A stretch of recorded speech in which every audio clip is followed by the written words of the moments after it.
Hello everyone, Annabel Bateman here, and this is, well, it's actually days 10, 11 and 12 of my MetaPWR adventure. Daily video call. I think what I'm finding is the weekend's just a bit harder to do these videos, but we'll see. So this is days 10, 11, 12, all in one. And also I'm going to tell you a little bit about the state of our health in Australia and New Zealand, and probably in many of the kind of Western countries around the world, that kind of sits behind why we're needing metabolic support.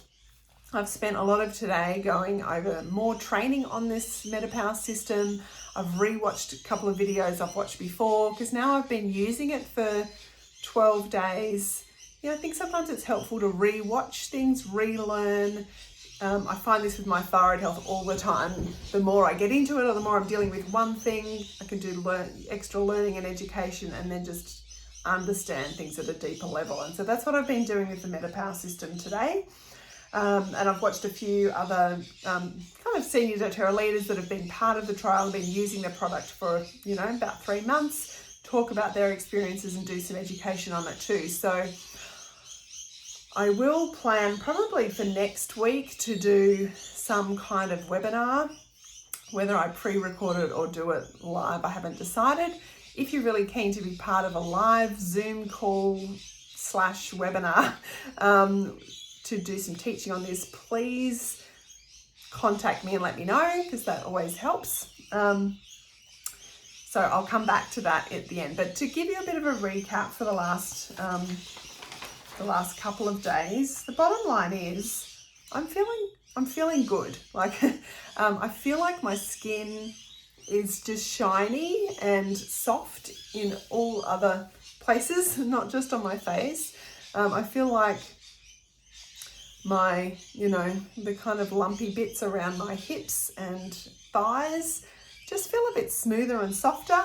Same with my arms. I noticed this morning when I was doing some weights that they can't really be more toned, because I haven't been doing the weights because of my back, but it just felt a bit leaner.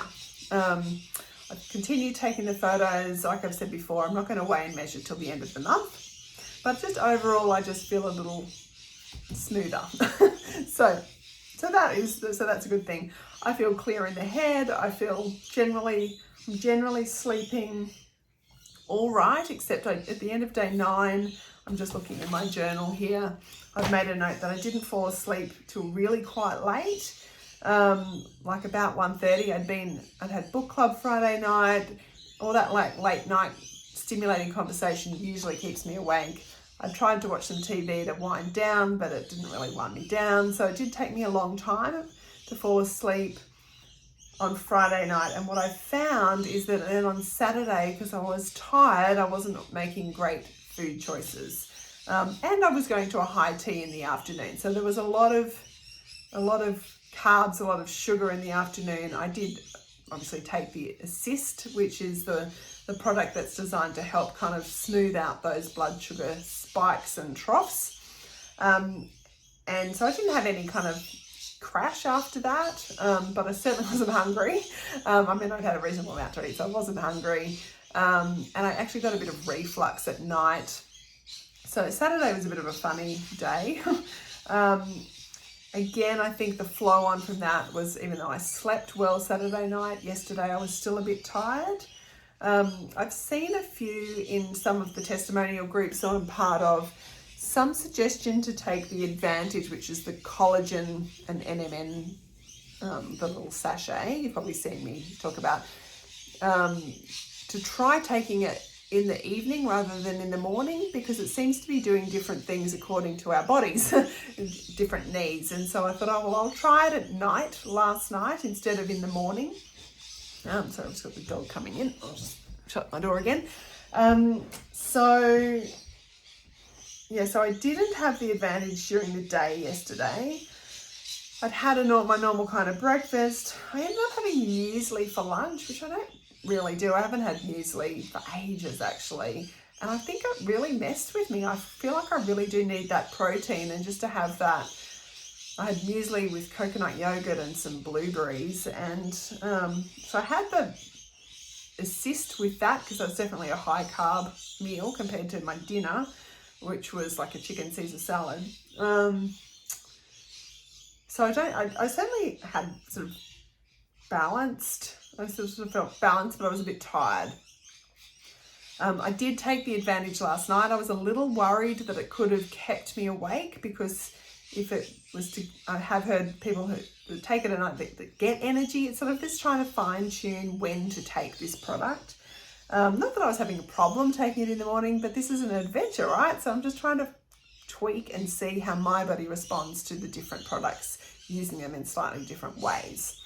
So I took the advantage at 7 o'clock after dinner. It certainly didn't pep me up and wake me up. So I fell asleep, just as normal. So I fell asleep normally. It certainly didn't keep me awake. I actually felt a bit tired as I was watching TV. I felt tired, like I was winding down to sleep. So I'm going to try that again for a couple of nights. And see how that works. I did have a good sleep last night, slept well, woke up at 5:30 fairly naturally. And today is the first day. Like, I run these Kickstart programs within my thyroid community that's all about kickstarting a thyroid-friendly lifestyle.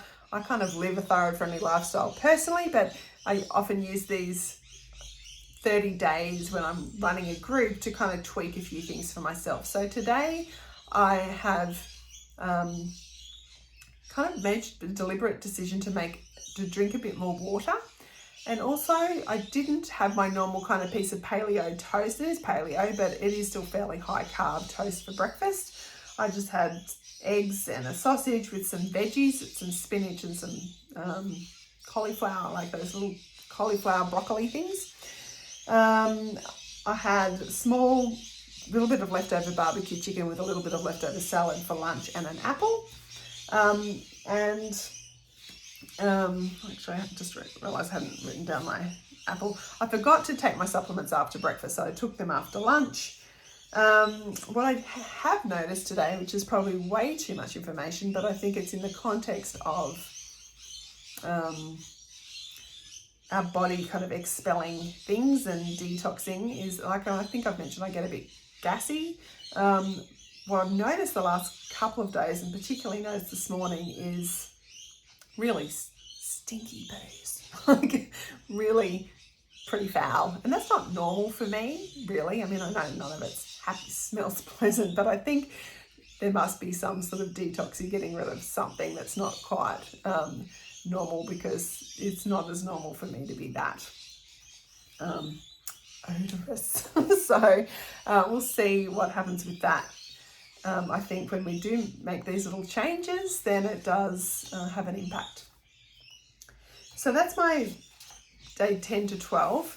I'm going to just tell you just very briefly why metabolic health is really important, not just to me, but in the broader context of our community. And then perhaps in these videos, I'll give you a little bit of a recap of some of the education I've been doing. You can see I've written notes and notes and notes and notes and notes on top of other notes that I've already written. I find it helpful to learn to write notes. But this is just about the state of our metabolic health. So in 2020, there was a study done, this is, I think, in America, with 11,247 people. And of that cohort, 30.7% had metabolic syndrome. Now, metabolic syndrome is when your blood sugar's not right, your high cholesterol, you've got inflammation, your insulin response isn't healthy, you're reducing your muscle mass. So almost a third of that group had metabolic syndrome. But get this, 91% had insulin resistance. 91% in some format. And 44% had high cholesterol. So America's not a very healthy country, but Australia is really no better. Or was that the Australian statistics? I might have just written down the Australian statistics were very similar. But what they also found is in New Zealand that in 14 to 18-year-olds, so teenagers, 40% of New Zealand teenagers in a study had undiagnosed metabolic syndrome, and 92% had decreased insulin resistance. So we're an incredibly unhealthy Western world. I don't think it takes a rocket scientist to figure that out, and I'm sure it didn't take me telling you that to figure it out. But there's something like only 6.8% of Americans have healthy metabolic health. 6.8%. And I would imagine that the statistics in Australia would be pretty similar. A very small percentage of the population are metabolically healthy. So there's an enormous need for our community we've been largely sedentary the last couple of years and encouraged to be at home and inactive.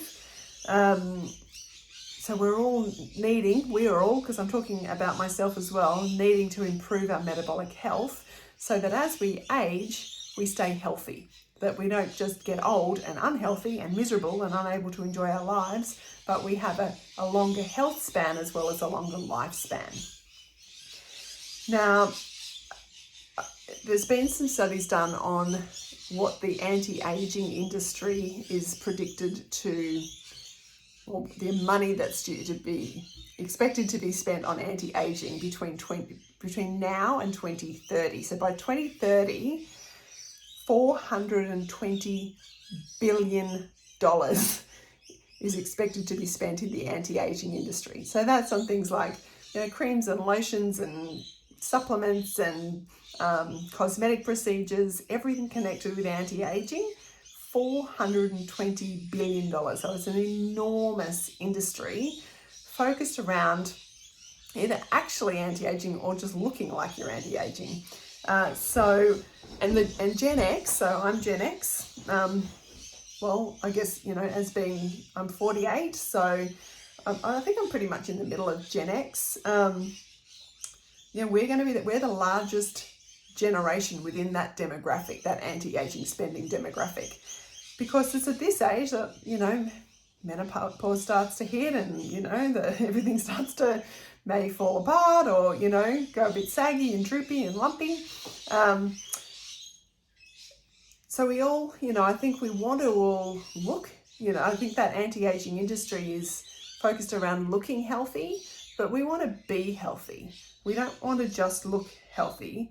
We want to be able to be healthy. We want our metabolic age and our physical age to be tracking nicely. And we don't want to be metabolically older than we actually are physically older. We want to be, trying to reverse that aging from the inside out. And so that is where we're wanting to try to be metabolically healthy. Now, the core pillars of metabolic health, and I'm going to do a whole podcast episode on this, I've decided. But the core pillars of metabolic health, according to the research, are healthy eating, daily movement, restful sleep, smart supplementation, and healthy relationships. So it's this holistic approach that we need for metabolic health. And I guess this MetaPWR system fits within that, in that smart supplementation, and actually helps with those other elements like restful sleep and encouraging healthy eating and giving us that energy to be able to move and muscles to be stronger so we can lift and, all those different things. So I'm excited about learning more about metabolic health, how that works, how we can improve it, how the MetaPWR system fits into it. So if you'd like more information, stay tuned here. Let me know if you want to be part of a live education session on it. I think that's what I'll do. I've just got to book it into the calendar. And maybe tomorrow I'll tell you a bit more about some of the individual products in a bit more detail. But that's just that overview of metabolic health. I'll see you tomorrow for day 13.